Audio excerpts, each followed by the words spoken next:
podcast excellence since 2005. This is the King of Podcasts Radio Network, kingofpodcasts.com.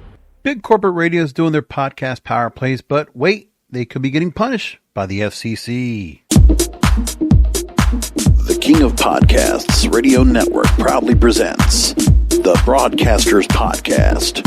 Here is the King of Podcasts. Welcome to episode 372 of the Broadcasters Podcast. This is King of Podcasts here with you. Website is kingofpodcasts.com. A little broadcasting note. Some of my social media channels along the Meta network of social media platforms decided to permanently ban me from their platforms. No explained reason why. I might have had something that might have happened that I explained on the Praise and Debauchers program, but I will leave it there. But either which way, the fact that it wasn't just one account. Any account I had on Meta, Facebook, Instagram, Threads, all taken down. All right. So I won't be using those platforms. I'm not going to go back there again and try to do something else new. I'm fine. Those are expendable platforms. Yes, I said that, Mark Zuckerberg. And everybody else said Facebook, Instagram, and Threads.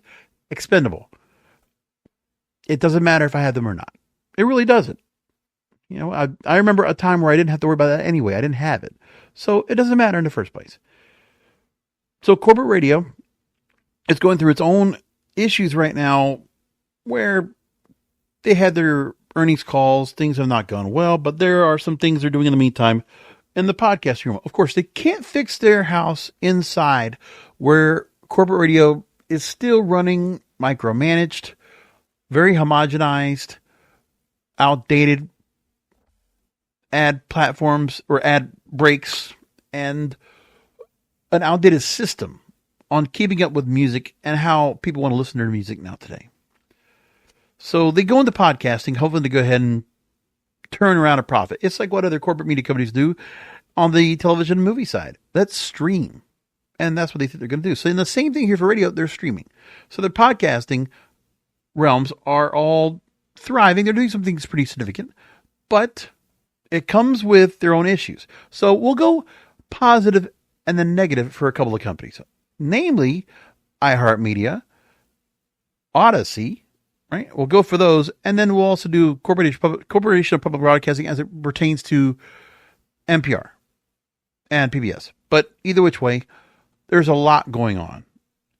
Bob Pittman starts off our conversation. I'm not going to play from him, but of course, you know, he's one of the most, at one point I would say I admired him from afar because of all the work he did with MTV or prior to doing that in radio. But he lost his way here at iHeartRadio ever since. And I mean, listen, he's there. He's getting paid well at a company that is underperforming and continues to not able to go ahead and they came out of bankruptcy. They can barely scrape out a little bit of their debt to bring it down a little bit. $5.9 to $5.7 billion. That's a little drop of the well. That's not much. But I know they continue to go ahead and extend their loans out to 2030 or beyond, whatever it might be. Now, iHeartMedia CEO Bob Pittman was downplaying podcasting being much more prominent on video.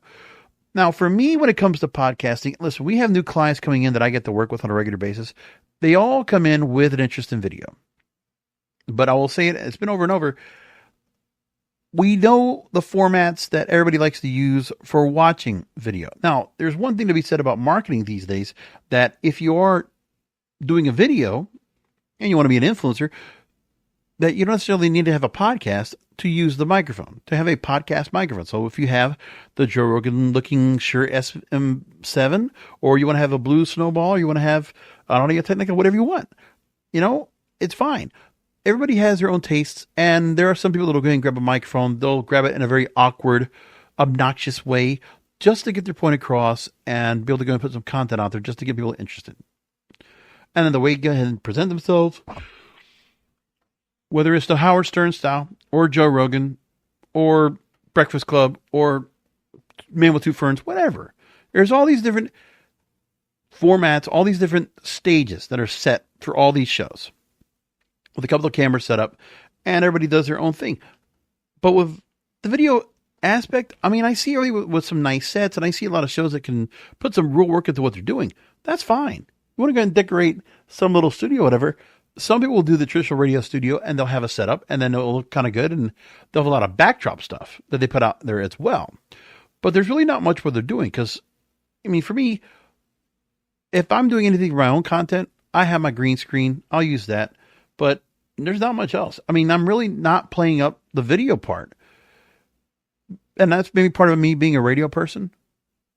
I mean, there's a thing where I guess some people, they want to be able to see particular famous names and faces on their screen.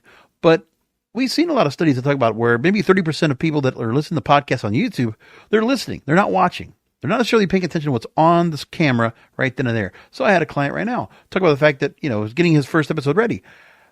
And he's about to launch. And his thing was, what do we need to do to get my video ready? And he's like, you want to have the backdrop, you want to have certain things. Like everybody, even now after COVID, where if you have a guest on wherever they might be from their podcast setup. They'll have a microphone set up. They'll have their headphones, the headset, whatever. And they always have some kind of setup. Like, oh, here's a bookshelf with all these different books on it. And we want to make sure we position anything I'm promoting. Also position it back behind my backdrop, right? All these different things, which is fine. But it doesn't matter to me at all. It's like, to each his own. So Bob Pittman says that if we can make more money adding video to it, we will. But it's not terribly expensive. It's just, what do you want to focus on? So Bob Pittman talks about this. In the current state, Hollywood Reporter takes a story and talks about this. So the current setting, the current status of iHeartMedia, they have 870 radio stations. God, well, didn't they have like 3,000 at one point at the highest end? Their podcast revenue rose to $139.6 million in the fourth quarter, up 6% year over year. And there's a cited increased demand from advertisers, so rising operating expenses due to content costs and podcast profit sharing costs. So now, the debt that is left right now for iHeartMedia is now $4.52 billion. That's what they claimed over on their setup. The lowest net debt position in the history of the company. It's still debt. So I don't know where they got that number of $4.52 billion, but that's a number they claim. I don't know if that's exactly accurate, but okay, if they can get away with it, fine. So on the company's earnings call, there was a question that was asked about where Spotify is pivoting toward, and YouTube claiming now that 1 billion users watch on their platform. And like I said, YouTube, they say people are watching on the platform, but they're actually just listening for the most part. So iHeart CEO Bob Pittman was asked by Bank of America analyst Jessica Reif Ehrlich about growth in the segment as consumers shift attention. He says, quote, "There's a lot of talk about video podcasting. Clearly, YouTube would love everything to be video podcasting, but when you look at the research, it looks about like 10% of podcast users would prefer video. Others are willing to look at video, but most people, the overwhelming majority, actually want it to be audio. They're using podcasting because it's a great experience for them because they don't want to use their eyes. They're cooking, they're driving, they're running. They're doing other activities when they can't listen, but they can't watch." Well, that's one way of putting it. I've always said it to clients and other people that what we're doing when we're watching, listening to podcasting is we're driving, right? He says driving, good. Running, yeah. Working out, yes. We are on an airplane. We're traveling. We're occupied going to the store shopping. We're just doing everyday things, errands. Who knows? But people are doing other things where they're not behooving to watching a television. And that's the other part where we're saying watching. So if it is watching, maybe they're watching on a phone or a tablet. But like I can tell you that of the content I had, if I had to go and do a survey of the content I have right now on my setup, maybe I have about what? I mean, there's about 10% of the viewership that goes to video as opposed to audio.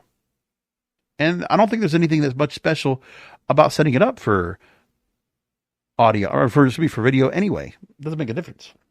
He goes on and says, it's very conversational, not very personal. It's not like a TV style production. As a matter of fact, unlike TV, which is very story and production driven, podcasting is very host driven. Casual is what people prefer. Right. Okay. But one of the things I could tell you that I think is kind of lost on everybody, when I try to go and get people to do shows, it's the hardest thing to get a client to get over. I tell them, okay, I want to know if I can get these guests. And they'll have a dream list of guests. So Cannabis Radio, we have certain people that are celebrities in this space. Oh, give me Woody Harrelson. Give me Joe Rogan. Give me Jim Belushi. They're probably not even directly or indirectly involved in the space, but they want them anyway. Give me Snoop Dogg. Give me Mike Tyson. Give me Tommy Chong. All right. But, so everybody has these names they want to have. But then they go on and think about that. And then they don't consider the fact that, okay, if the show is host driven, all right, one of the things you got to think about is the fact that what the clients have to deal with, they think if we get the guests, that will propel the shows to success. So the thing is with Joe Rogan is that, I mean, in my mindset, I mean, if I want to catch an episode of his, it depends on the guest. It's not because of his show. Like, I mean, people will go to listen to a show because of the people he brings on. There's like a method to that, which is a good thing. But a lot of times, if I'm catching a clip of a podcast, you know, I can catch a clip of a podcast for a guest I want to see. But, I mean, sure, you can have somebody being an interviewer and be okay, but they might really not stand out. All they're doing is just setting up questions so they can get some information off the guest. And maybe just the guest that they get is a very interesting experience. Now, I can tell you that, for example, with one of the shows I host is Podcasters Zero. I've taken some time off of it.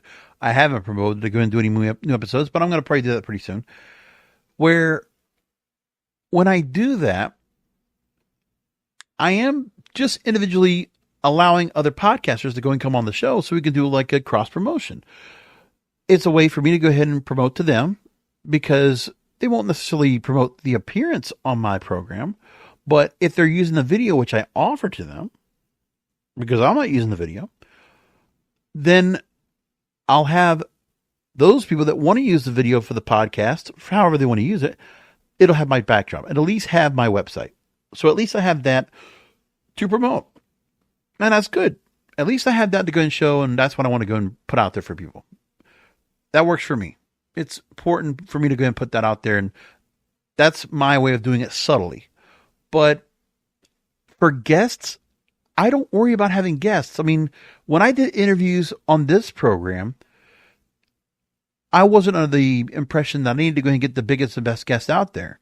When I first started this program, I was talking to broadcast experts, but they were not people that you knew. They were not everyday people. They were just people across the spectrum of broadcasting. So for me, people to talk to directors, producers, people that did the audio, people that did cinematography, the people that did design, you know, principal photography, location scouting, all that kind of stuff. Great. Social media influencers.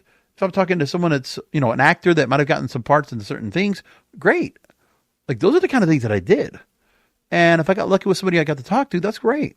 But, like, it didn't matter. I thought I could take anybody's interview and make the most out of it. So one of my shows I do on Cannabis Radio, Blunt Business, I think people go to the show not just for the guests, because we kind of go all over the place, but it's because they know I'm going to come out there and be blunt and candid about what's going on in the industry. And so are the guests, because I'm going to ask them questions to confront about that. So it's bold. It's dynamic. And that's host driven. And that's a show I am host driven on. And the other shows are monologues. So yeah, if you're monologue driven, of course, it's all on the host to keep everybody all engaged. In talk radio, for the most part, it has to be the host. In podcasting, I don't know if it's that much on a regular basis, because the other thing too is that you have to ask yourself, are the people that are hosting the programs, are their voices identifiable? Are they able to go ahead and put themselves out there and be recognized? And when people are listening in, they'll say to themselves, oh, this person's hosting. Voice of reason, or an authority, or they ask good questions. They'll ask the things I want to know about. And that's what a good podcaster does. Being host driven. Now, Hollywood Reporter goes into what is going on with their setup here and how iHeartMedia has become a major global podcasting publishing network. The company saw 685 million downloads or views for its shows in January, ahead of hosting platforms like Acast, Libsyn, Sonoro, Daily Wire, Paramount Global, and among others. according to Podtrack. Some of their biggest syndicated radio shows are Ryan Seacrest, Steve Harvey, Dan Patrick, Colin Cowherd, and other political names like Sean Hannity, Glenn Beck, and Charlamagne the God's Breakfast Club. And then Pittman will say that, okay, we can make money adding video to it, we will, but some of our podcasts do have video, we are open to it. It's not terribly expensive. It's really about what do you focus on. And if the consumer really wants it, we'll figure out how to deliver it. And that is exactly how it is. It is not a demand. It is not a requirement. It's not obligation. I think for podcasters out there, focus on the audio. It still comes down to the end of the day that podcasting is radio 2.0. We listen from a radio aspect. If you happen to have it on video, happen to have it on audio, if you want to close your eyes and just listen to the words and listen to what's being said, and you can picture what the studio might be like, who's talking together, all those things. And for me, there's only a couple different things that really encompass what we enjoy about podcasting is that if the show gives us a guest that's very compelling that we really want to learn from, if we're getting information that we're so privy to that we would normally not get, we can't read, that we can't look at, yeah, those kind of things are very important. And I think that's what the best of podcasting is. It's not necessarily to actually have to be a video component. I don't think it does. So I like that what Bob Pittman saying right there is logical. But I don't think I'm going to say anything necessarily about the fact that they're having podcast get video. It's like, remember, I don't think it has anything to do with iHeartMedia actually putting money or funding these shows to have a podcast set. Because they don't really have to. Like, the truth is, for all these shows, if Bob Pittman wanted to have it, all these shows don't have to have their own podcast studios. They could be just occupying the spaces of the radio stations they own and have a producer there and set the thing up. I mean, that's what they can do. It doesn't necessarily have to be a show that has to be on a radio station, but they can still record it, broadcast it, do everything they need to do from a production studio within a cluster of stations that they own, or they can go somewhere else. But like, they don't have to go ahead and work within a station and have it broadcast. For any radio station that iHeartMedia can operate, wherever these hosts are, they can go to some station, some cluster where they're at, and be able to go ahead and do the broadcast from there. And of course, I knew there was a lot of different shows that would do that kind of thing. They're normally accustomed to it because of all the brokered programming they probably all run, for the most part. But that's the good thing that iHeartMedia had. Next is the bad part. So the FCC has started a probe on iHeartMedia following accusations of payroll law violations. You remember a couple weeks ago I talked about Senator Marsha Blackburn and her proposal to go ahead and have the FCC investigate country artists that were being made by radio stations, which were not named, to perform live concerts or listener appreciation events to where the artists had to perform. They were bribed to perform for no cost in return for radio airplay. So the quid pro quo, that was something that was put out there. And of course, that's illegal in the current day. So the commission now will investigate whether the radio giant artists are getting more airtime exchange for performing iHeart events. So now we're at the point where the probe that originally started from Marsha Blackburn on this request that was being said, this Tennessee senator, to Brendan Carr, the SEC commissioner, the letter that we read here on the program a couple weeks ago. Well, now we're all the way to the point where iHeartMedia is being investigated because they own a couple of country radio stations in the market. So that's what we got. There's a couple of things from an internal source I go to, Media Confidential. First of all, Brendan Carr sent a letter to Bob Pittman regarding the 2025 iHeart Country Festival that's going to be scheduled in Austin, Texas, May 3rd, 2025. Pretty good lineup of artists that are going to be out there. So they got Brooks and Dunn, Thomas Rhett, Rascal Flatts, Sam Hunt, Megan Maroney, Bailey Zimmerman, Nate Smith, and Bobby Bones will host, which is one of their hosts on one of their country stations at iHeartMedia. So, there was some idea. The focus of the letter is to ensure that iHeart is adhering to federal payroll regulations, and the inquiry stems from broader concerns about compliance with sponsorship identification rules and the prevention of covert manipulation of airplay following an FCC enforcement advisory issued earlier in 2025. So again, it stemmed from the senator's letter to Brendan Carr, and then Brendan Carr puts out the enforcement advisory. Makes it a point. We're going to be investigating this. This is needs to be pointed out right now. So amplifying this was big. That's the first part. Then Bob Pittman comes back and responds to it. Now, his point, and I can go ahead and read what he wrote. Bob Pittman said this: "We appreciate FCC Chairman Carr's interest in ensuring the radio industry is compliant with all applicable laws and regulations, and we will be responding expeditiously to the specific questions posed in the Chairman's letter about the country festival. The enforcement advisory to the radio industry as a whole stated that manipulating airplay based on artist participation in station events without proper disclosure violates federal laws.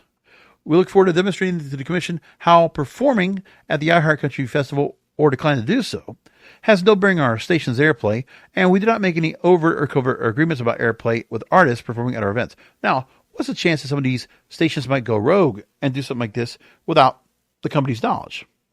I mean, the accusations are out there. And so we have to make clear who's doing this, because obviously somebody's done this. For this country festival, this is an iHeartMedia event. This is just like the iHeartMedia Music Festival they do in Vegas every year in August. So they're doing this here, the Jingle Ball they do every year. This is an iHeartMedia event.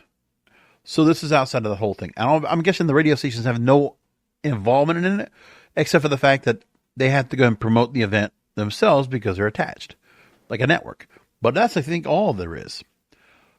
The individual stations still have to be investigated. And I'm wondering if that's going to be done with the FCC on this.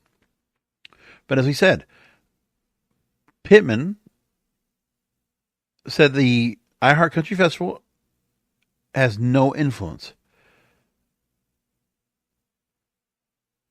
And so there's that part. And that's not good, because now we're breaking down, and now we're centralizing, the fact that iHeartMedia could be the culprit that stemmed all the way back a couple weeks ago from that enforcement advisory.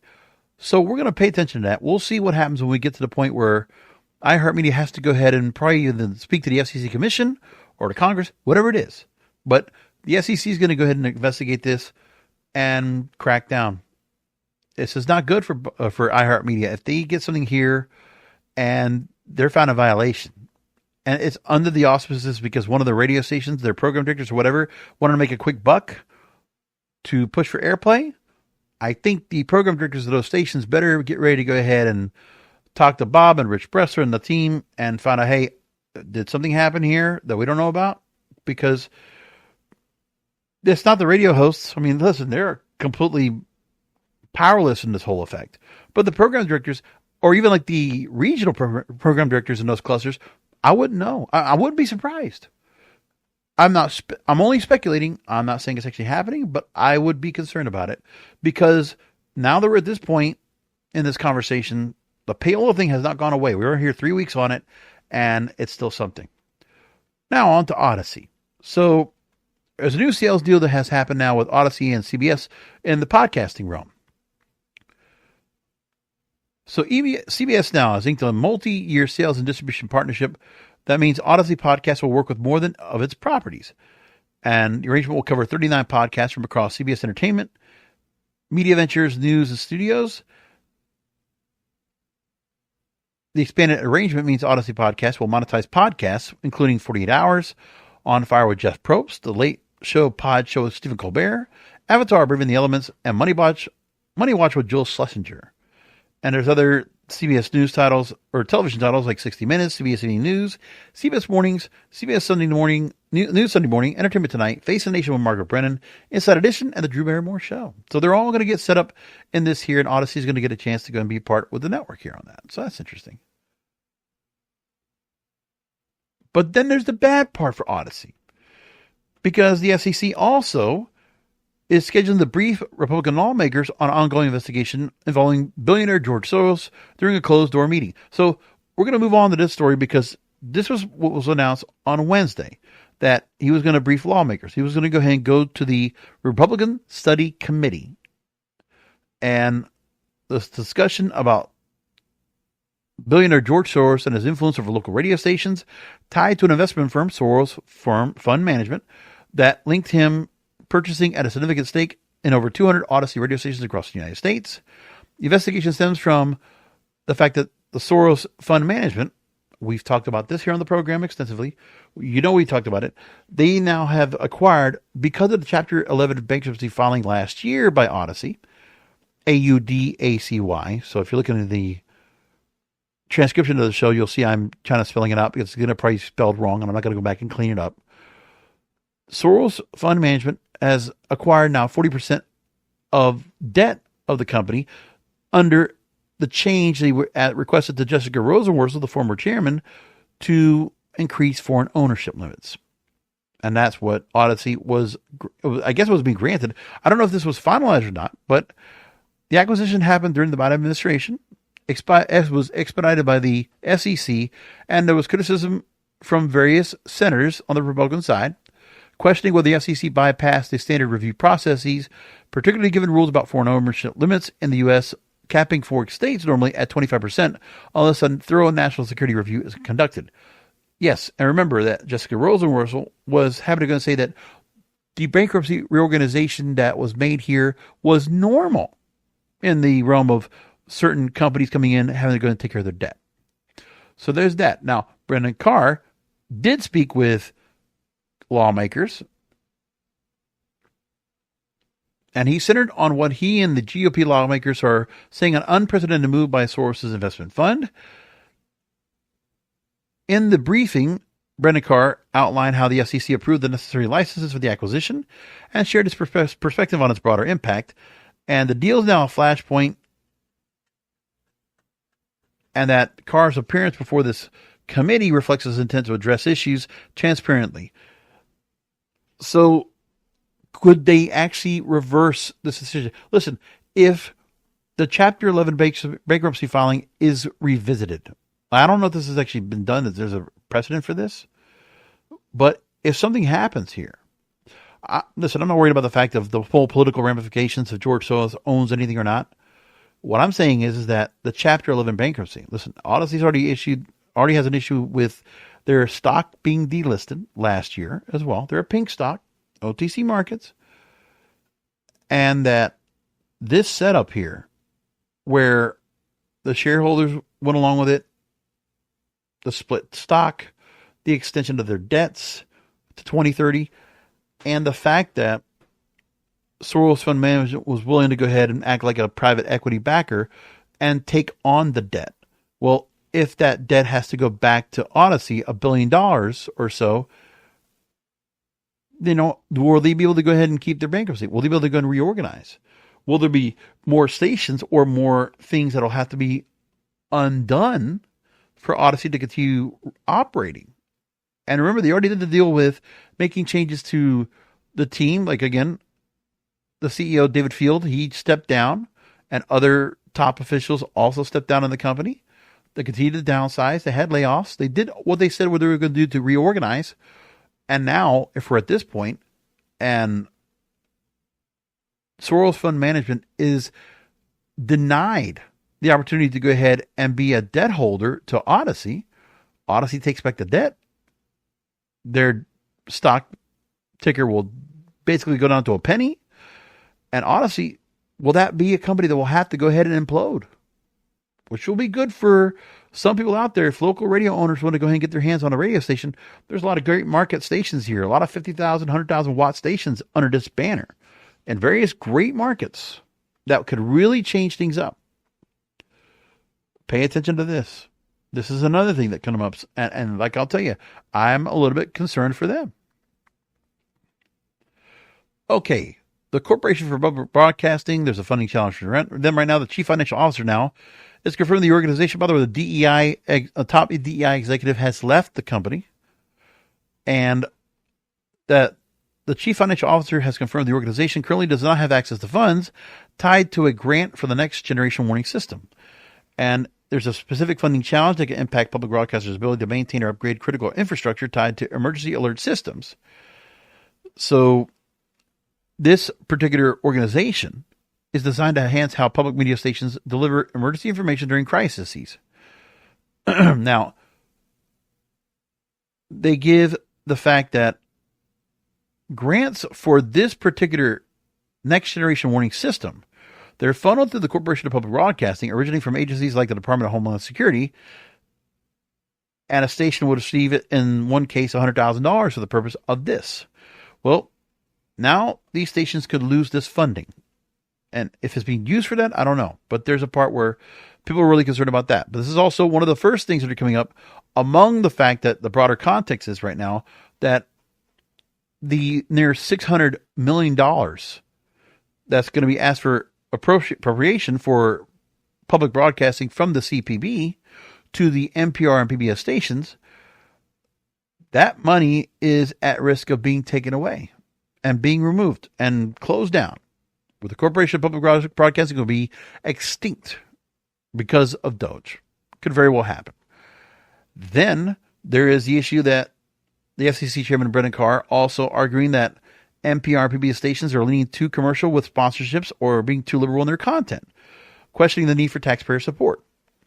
So there's another thing that comes in. Like, public broadcasting is getting hit from all different sides. You want to know about that? I did a show about that earlier this month, detailing everything. So there's another issue in the realm. Another radio company, Cumulus, which is also in debt, they are hurting right now from a challenging ad environment. They had a net loss in their fourth quarter earnings call. Modest increase to 1.2% from year to year. Their net loss for the year, $283.3 million. Wow. Did not break $1 billion in revenue across the board. And their decline is reflected year over year by broader industry headwinds, a slowdown in local radio advertising, and national market challenges. And then we go along to the fact of their debt.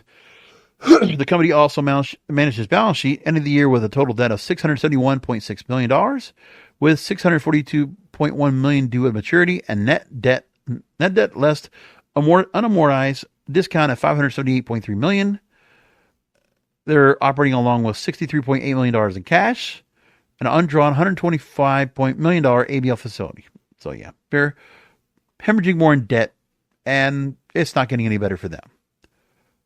And that sounds dire for everybody. Doesn't sound good. But there's a quick 30 minutes just to get you up to date and briefed up on radio and podcasting. And that's what I have for tonight, because that's where we are. I mean, hell, the movies are not even good this week. I don't even have a movie to go watch. I'm going to be home on a Friday night because I can't find a movie to watch. Unless I go watch one of these days and watch that again. I might do that. I'm considering it. Like, there's not much else to do except just like get out of the house and go do something. So I'm thinking about it.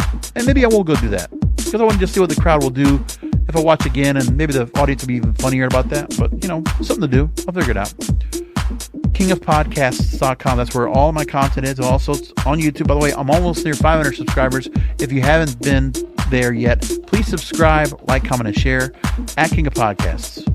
Come back next week with another Broadcasters Podcast, because content is king and the control of your content is in your hands.